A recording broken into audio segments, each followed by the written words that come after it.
Hi guys, it's Spirit, and we finally made it on camera, and I have to tell you I'm a little bit scared, so bear with me. But we're going to be doing this, and I'll be able to talk to you, and we'll do some lives, and I think the growth is good, and sometimes things happen for the best. So our premiere video is going to be about the forever plastics that we hear about in our body. Some forever, some not. The first thing you need to know is that there's different types, because some are more harmful than others.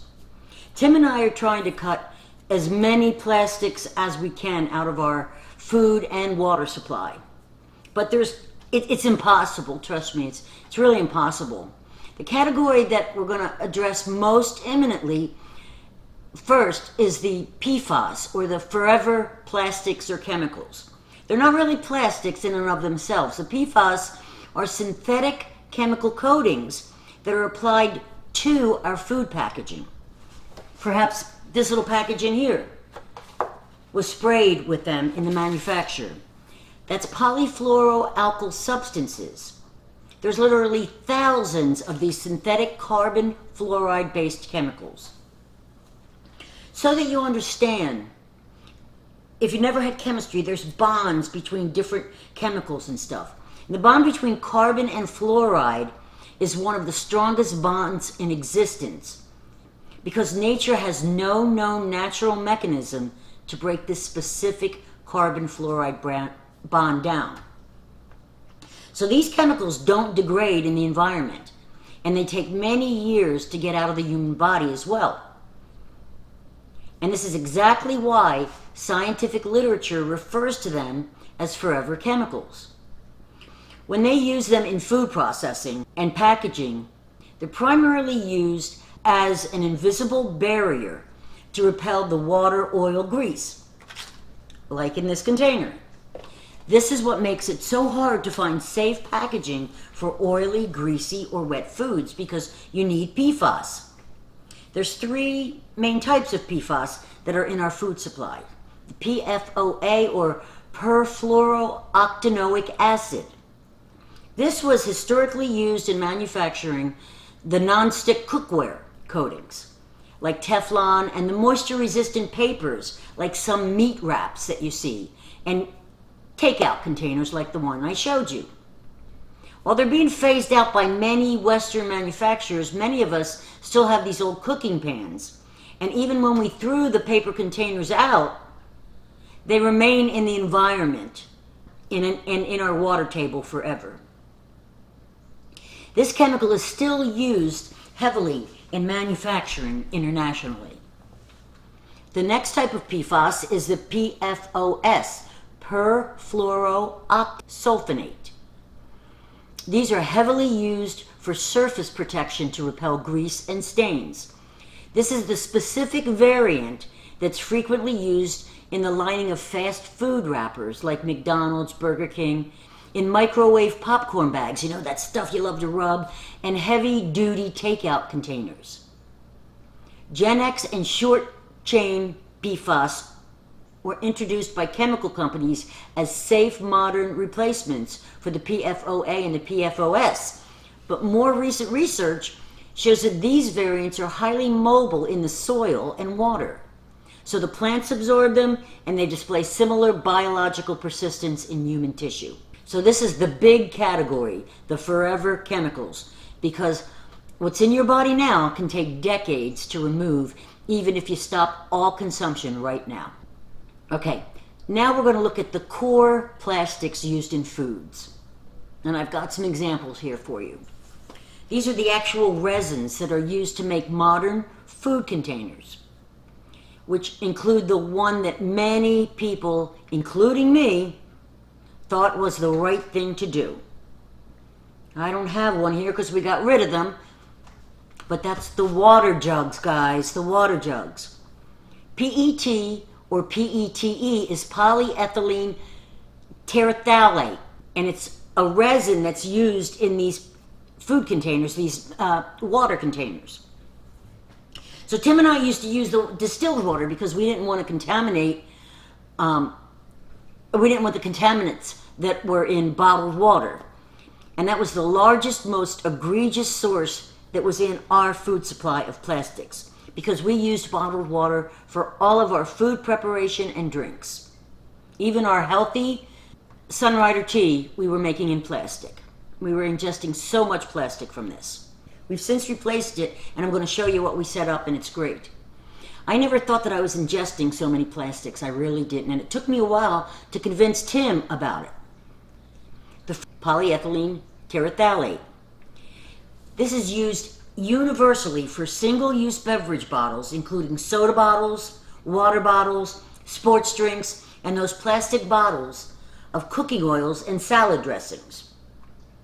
Repeated exposure to these type of containers, especially when they're stored in heat for a long time, allows small levels of a substance known as antimony and also phthalate-like plasticizers to continually leach into your liquids. Over time, bioaccumulation of these and accumulate in your body of these leached compounds creates a steady baseline burden on human endocrine and reproductive system. And there's many things related to the endocrine system for sure. This plastic, PET, is the one that Sheryl Crow said her doctor pointed to as the potential cause of her breast cancer.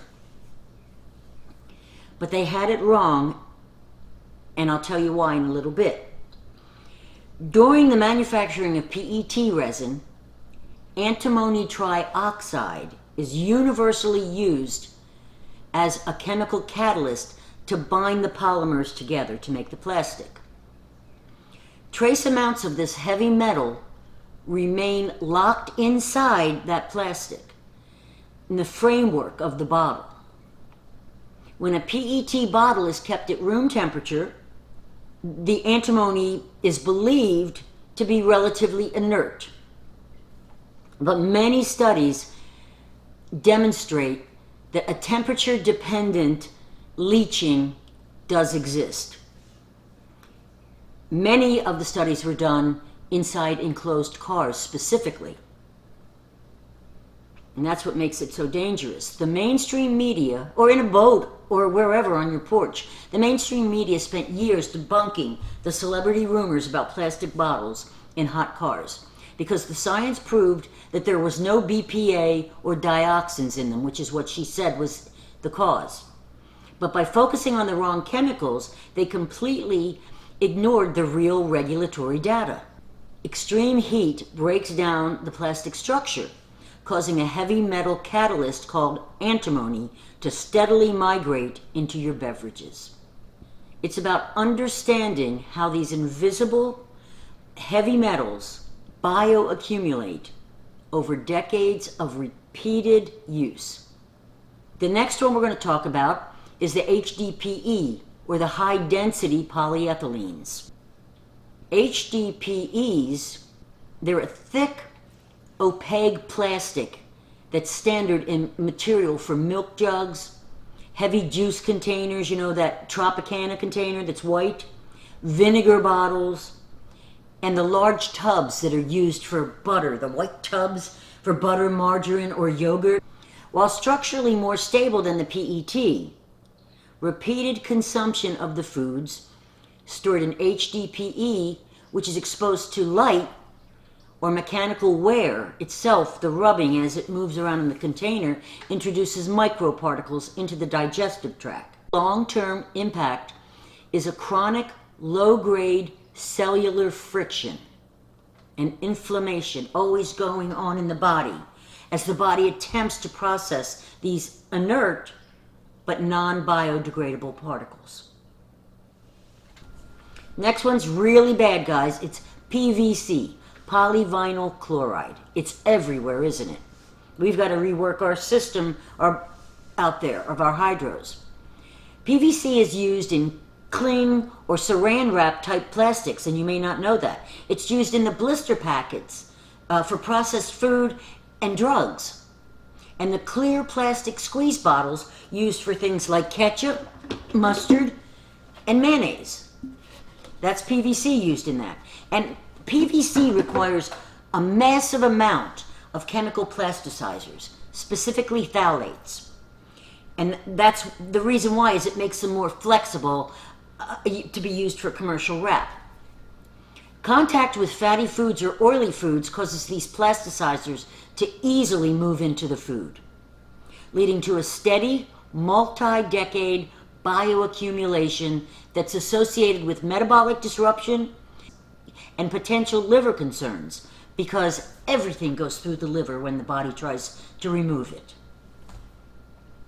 Now, the problem is household plumbing has used PVC for years for both hot and cold water.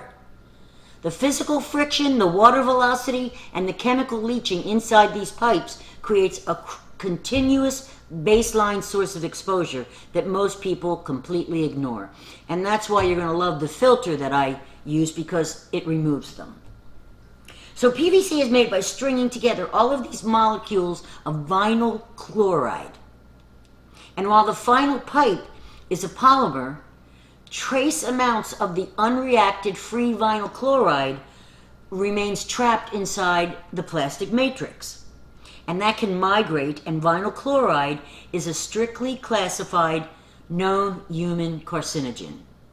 Can you believe every house has this in it? Decades of continuous bioaccumulation from drinking water that's running through PVC pipes exposes human tissues to low-dose ingestion, which is definitely linked to hepatic cellular damage, specifically a rare, highly aggressive liver cancer known as angiosarcoma. Heavy metal stabilizers must be added in the manufacture of PVC. Historically, they used organotins, which are the standard PVC stabilizer, and they easily leach into water via both friction and acidity. Now, according to toxicological safety sheets, organotins are a potent endocrine disruptor and an immunotoxin. Long-term accumulation alters thyroid hormones, induces metabolic dysfunction, and suppresses our natural killer cell activity in the human immune system.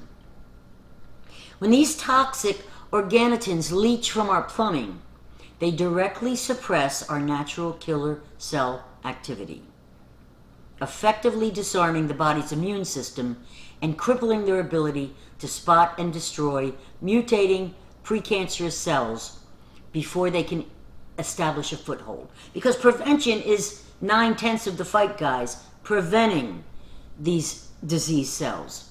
So we're going to be talking about waters, maybe next one, because I think that's really important, and you guys need an option for both drinking and cooking water. So that might be the next one. Let me think about it. But for now, make sure that your filter system removes vinyl chloride and organotins to stop the chronic accumulation. If you want to wait, I'm going to tell you the one that I recommend after a lot of research. Next is the LDPEs, or the low-density polyethylene. The last one was the high-density. These are the low-density polyethylenes. And this is a highly flexible plastic, like thin bread bags, frozen food packaging, the squeezable honey bottles that's kind of thin, and the thin plastic liners inside cardboard milk or juice cartons. Yes, those cardboard cartons have plastic liners. Due to its soft molecular structure, consistent exposure to low-density polyethylenes under hot temperatures leads to a gradual, pervasive ingestion of ultrafine plastic particulates. The primary concern of the persistent bioaccumulation in this one is that it triggers local immune responses within the gut and intestinal lining. Next is polypropylene, PP. Polypropylene is used for heat-tolerant containers, like microwavable meal trays. I don't have one to show you, but sour cream containers also have this in it. Prescription medicine bottles, your hard prescription medicine bottles have this in it, and the hard plastic caps on many beverage bottles. Tim and I don't microwave anything because it kills the nutritional value of many foods, and now we're hearing about this with the plastics, so the microwave is history for us. Again, we will discuss this in a future video about the microwave.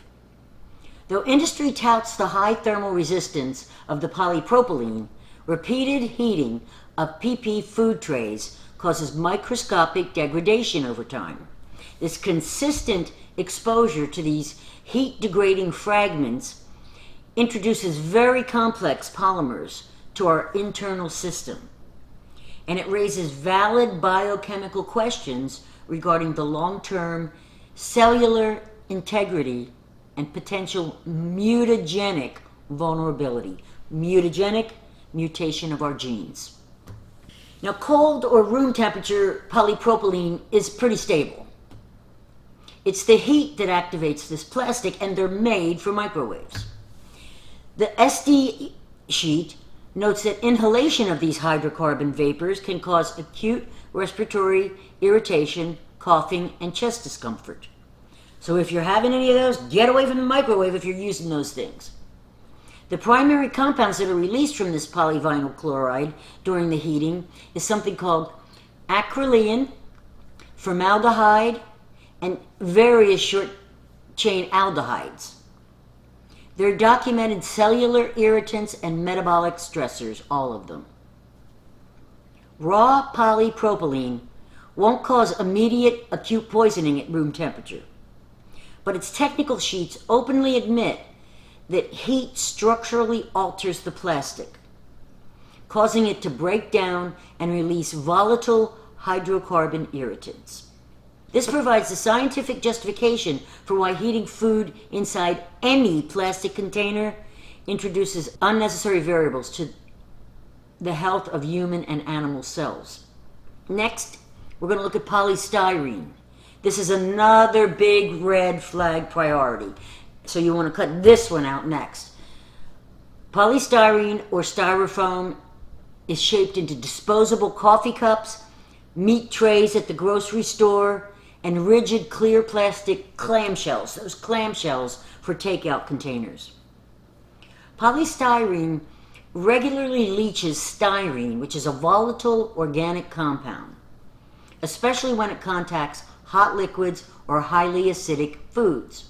I remember back in the 70s eating on those styrofoam plates and watching it melt right into my hot food. I can't believe I was doing that.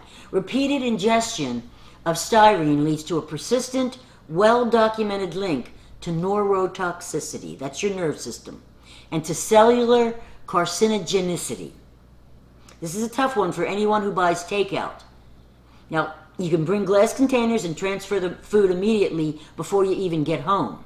Or you can transfer it at the very least immediately when you get home. Now these other ones, the polycarbonate, the BPA, and the various blends.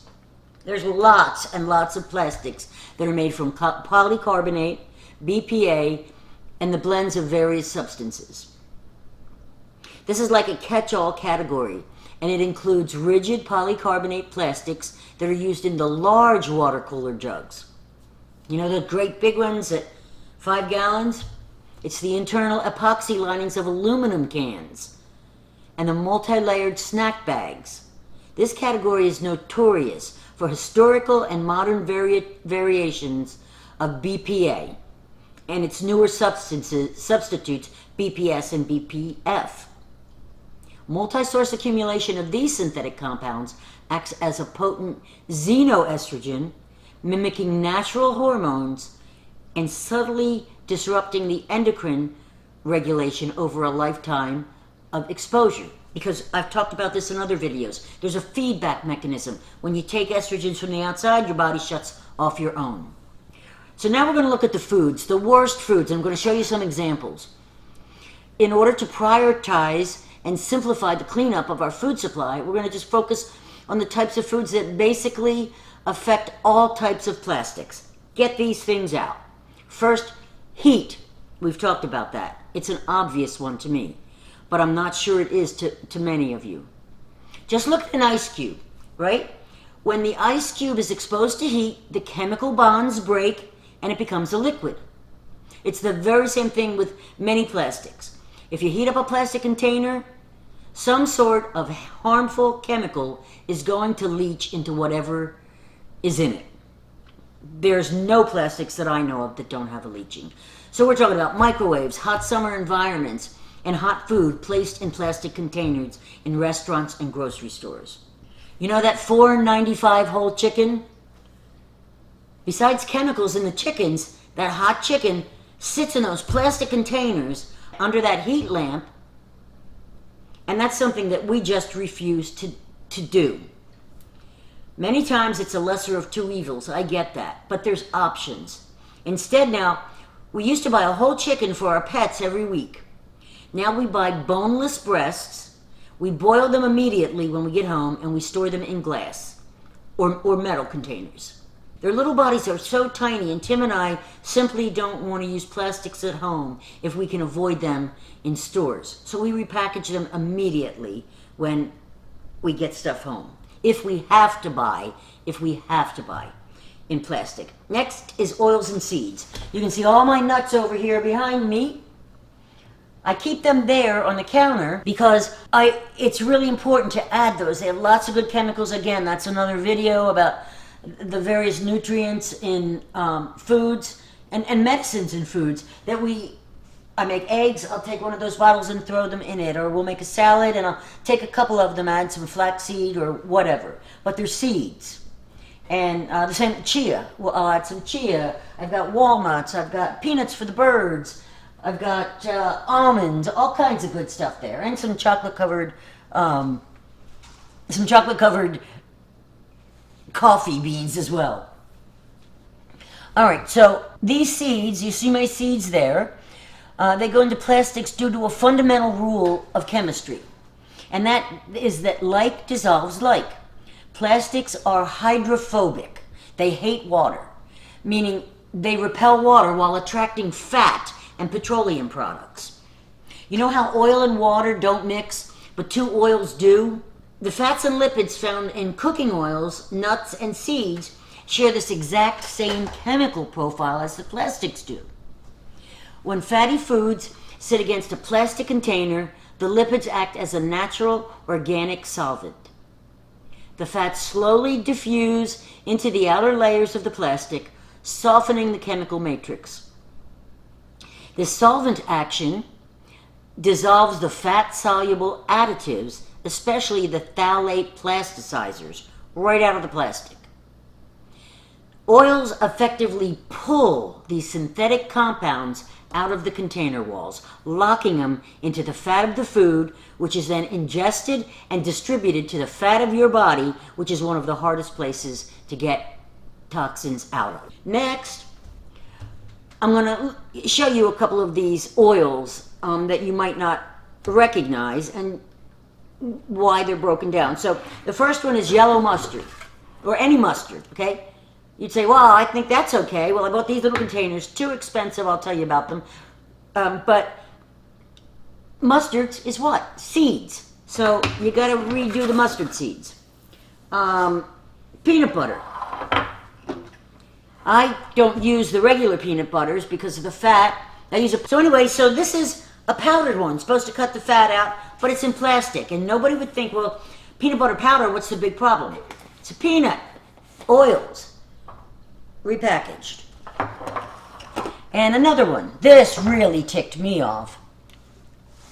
Our organic, virgin, cold-pressed coconut oil. Everything had to be so. The organic, the cold-pressed, everything. We're so careful about that.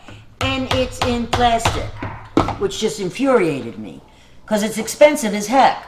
So there's our coconut oil now. And I rebottled that. One that you don't think of is the chocolate. Chocolate fat. You got even powdered. I repackaged it, everything out of those plastic lined bags, because that's another thing too. They're powders, but there's an abrasive thing going on with it. And speaking about abrasion, that's not it. I repackaged my pink salt because it was in a bag, number one. Well, they come in a bag, they come in a plastic. And normally salt isn't acidic, it's not oily or anything like that.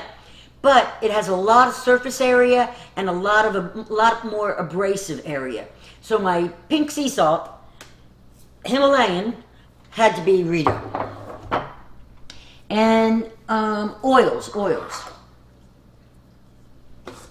We went crazy this weekend. I think we went to 5 stores looking for mayonnaise, Mayonnaise is full of oils, even if we have avocado oil in here. Avocado is an oil, right? I don't care what you have. Don't ever use the canola oil ones, but mayonnaise always has an oil in it of some kind. And now everything is plastic. So I decided we're not buying anymore unless I can find one in a bottle, and I'll probably be doing a show on how to make your own mayonnaise so that we don't have to deal with the plastics in mayonnaise. So I redid that, avocado mayonnaise. Okay, what else? Oh, and one you don't think of is cheeses. Oh wait, what's this one? Yeah, okay. All right, so cheeses, right? So here, where do you get cheese without plastic? It's not easy. There are some very fine cheeses. They're wrapped in papers, you know, some of the French ones and stuff like that. Brie, it's got a coating. All right, so I first bought these. And the problem with these containers, is they're good, but they dry foods out. I also bought these bag.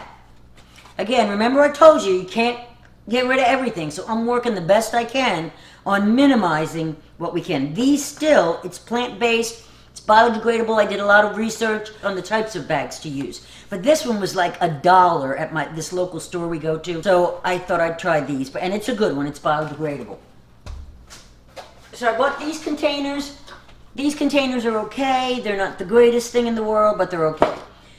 So now I've moved to these stainless steel containers. They have a silicone lid, which is a lesser evil than a plastic lid. Now this other one you saw, and these were pretty inexpensive. I think I got like 6 of these for $12.95. I'll put them in the description, some of these products, if you want to try them.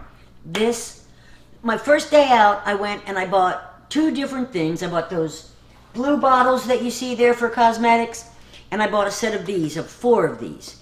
It cost me $60, and I said, okay, this is going to stop, and that's when we started collecting pickle jars and stuff. But at first, I didn't have many jars.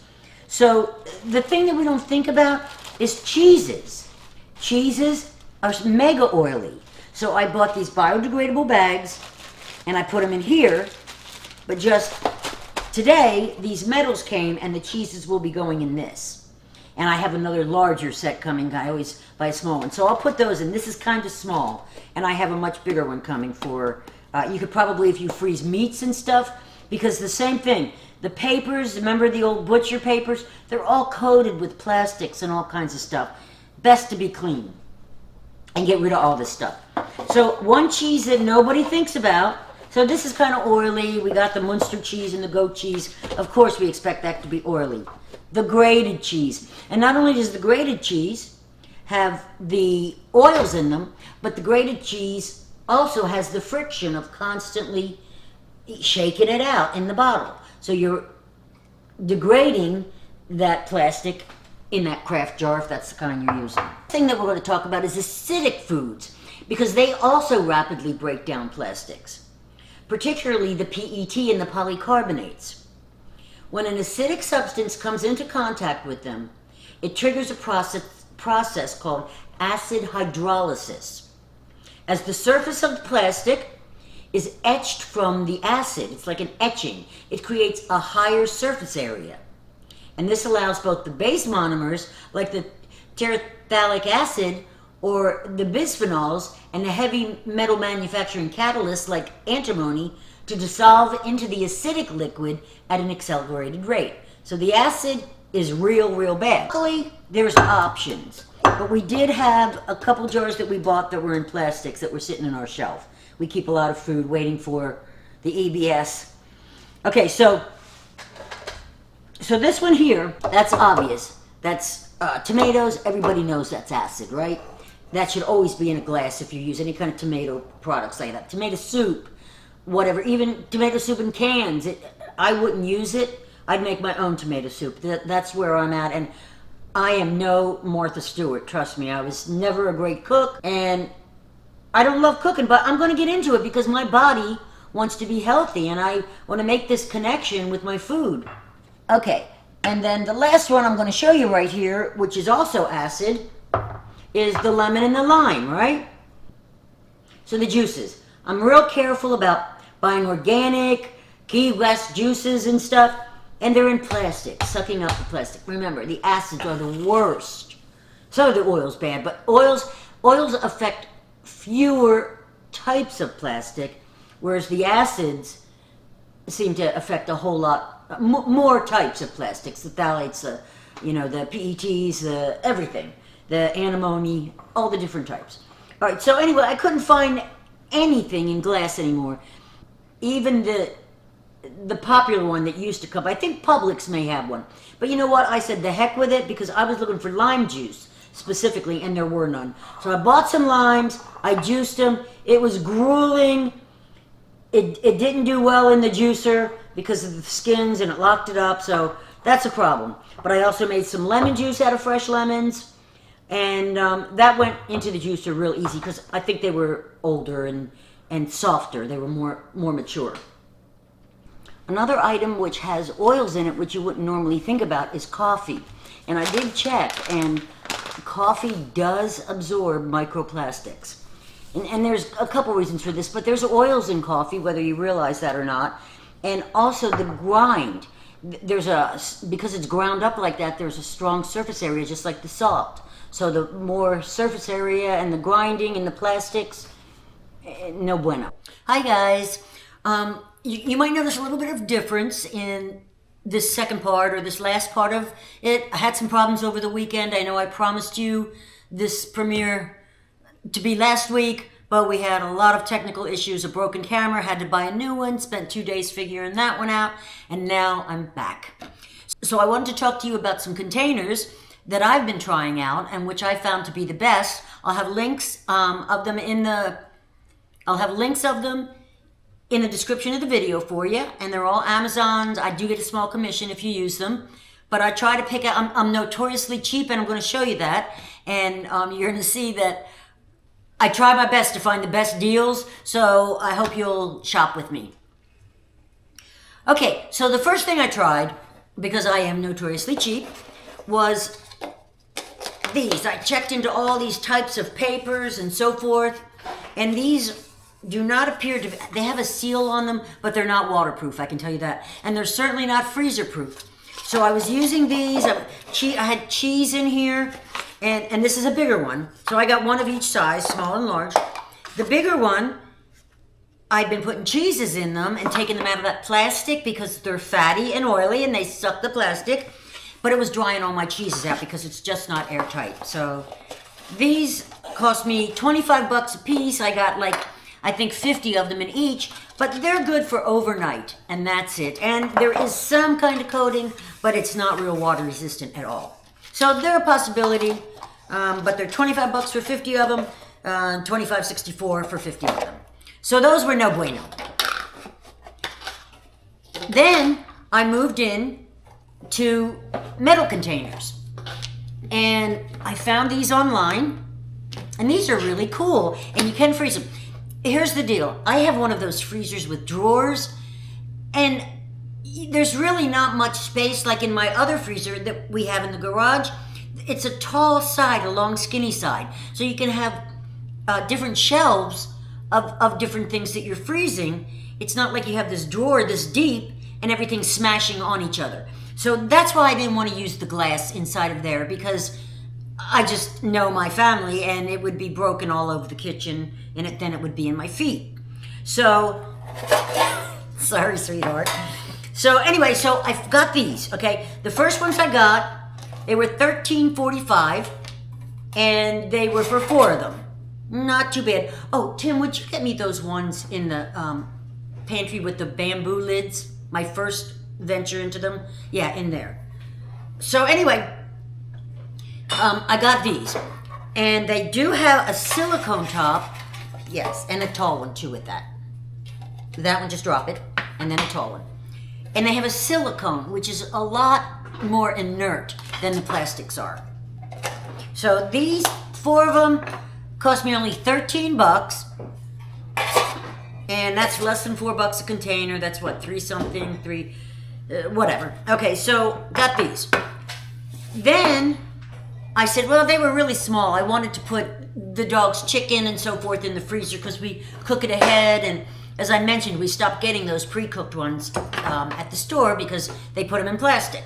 So then I bought these, and I got 4 of these, and they're much bigger. They're almost like a loaf pan. You could put meats in there, maybe if you have ground beef and stuff like that. And they do protect against freezer burn also. Nothing like those paper ones. These right here were $21.99, so $22 for 4 of them with the same silicone lids.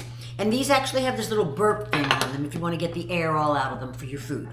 So these I do recommend. Link will be in the description. So another thing that I tried was this really nice set of glass containers with bamboo. There were actually 2 of these, 1 of these, and another smaller one, and another smaller one. There were 6 altogether. But the problem was they were $33.29 a piece. So they were $5 a piece. I just couldn't see equipping the whole kitchen with something that's $5 a container. So we got those. They're nice, they're fine, but... Oh, and also, guys, so that you know, I just take a white duct tape and I use a magic marker and I write what they are on there. So that works out pretty good. When it goes in the fridge, they get a little loose and I smash them back down. Okay, so we went over the metal, we went over the paper, and we went over those glass containers. These glass containers I had for some time, and I'm sure you've seen them. These are really not bad deals. You get, we've broken some, 3, 4, 5. You get at least 6 of them for about $30 now. But the cool thing is they have these snap cap lids on them, so they're extra good. But they are real glass, so I don't use them in the freezer, but you might want to. Except in the garage freezer, I'll use these because it has those shelves. And so this particular one is Snapware. And my mom got me these a few years back. So they're kind of cool. What's turning out to be a really good deal are just saving glass jars, guys.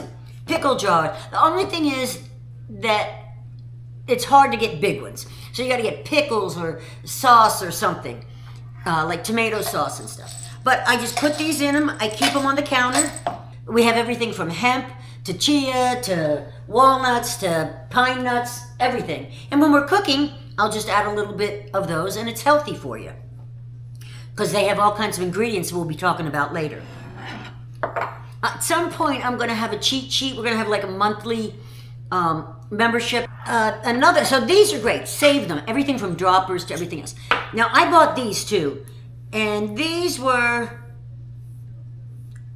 a disappointment. But here they are. Hold on. I think I got 2 sizes. No, I only got 1. All right. So these jars here, right?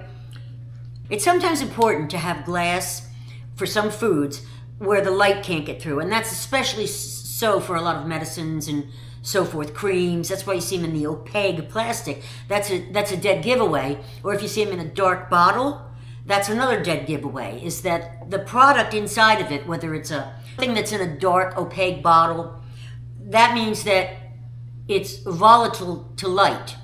And the light itself can cause the product to degrade. So sometimes we use dark bottles. We'll be using these for cosmetic items and things like cosmetics and perhaps creams and so forth. So you guys have to tell me what you want, by the way, because I'm happy to start making things. I have certain things I want to get out to you that are important, but it's also important for you guys to have things. Like I'm thinking about an anti-aging hack that I pulled off of one of the best skin tighteners, and you get this little tiny bottle for like $40, $50, and I can make a tub of it. So we might do things like that. You just tell me what you want. Okay, now one thing that I wanted to also be sure that I shared with you, is your things around the house.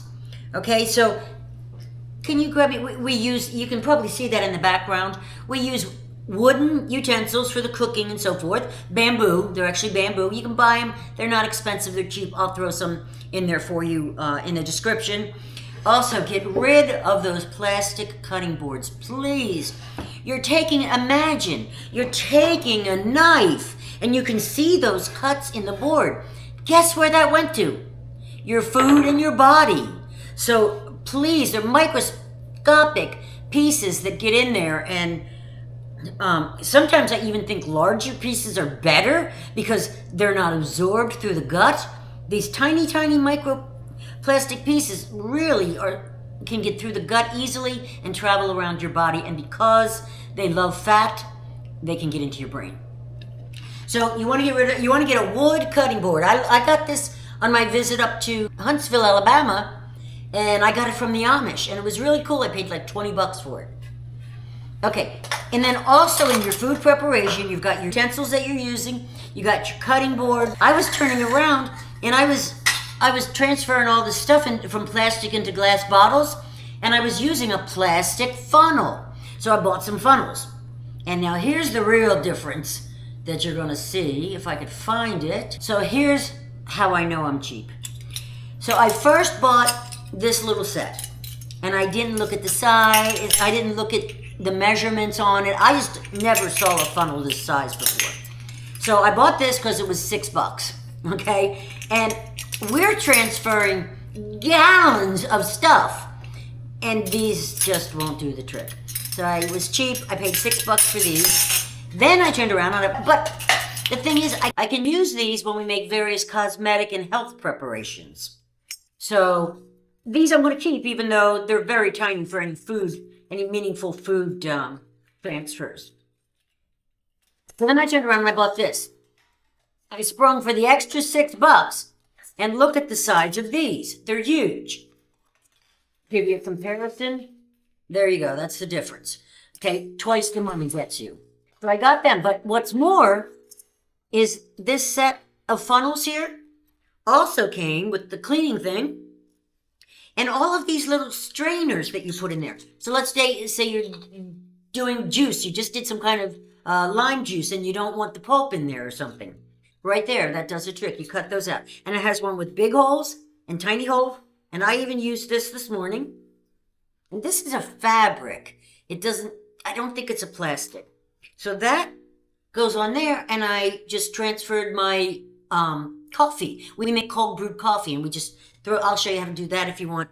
And we just, to get rid of all the plastics in the cans, they just forced me to it. And now we have cold brewed coffee all the time, but I have to transfer it out of the original jug and strain it. I used to use coffee filters to strain it through a funnel. Now I have this. Okay, so I think that's everything on containers. I'm hoping, but I have to figure something out. But after each video on the Clean Living Lab, we're going to have like 2 days later, maybe 3. It depends on how long it takes me to figure out how to do a live, because I've never done one. And this camera's been enough of a problem. So what I'm going to do is 2-3 days after the release of this and every weekly video, we're going to have a Q&A live. And we're going to try to stick to just that we talked about. So we'll talk about phthalates or whatever you want, the kind of, maybe you have ideas on different ways to store your food. So we're going to be doing that. It's going to be a lot of fun. Still have the original ExPharmacist channel going, and that one is now remastering some of my older stuff that's the more popular, and I'll be doing new ones as the news demands. Be sure to like this channel, and don't forget, please guys, hit that bell, because if you don't, here's what happens. YouTube turns around if you don't hit that bell, and even though you hit subscribed, it defaults to an auto. And they show you which of my videos they want to show you. So, or they notify you on the ones they choose. When you hover over that bell and click all, they notify you of all my videos. And I just found this out, and it's really important, not only for my channel, but any channel that is being suppressed and you don't want to miss their shows. Because a lot of you I know thought I was doing nothing because of this problem. So be sure to hit the bell and click that all, and you'll receive notifications of all my videos on both channels if you go to the ExPharmacist and do the same. I love you guys. I'll talk to you soon. I'm working real hard to keep this going.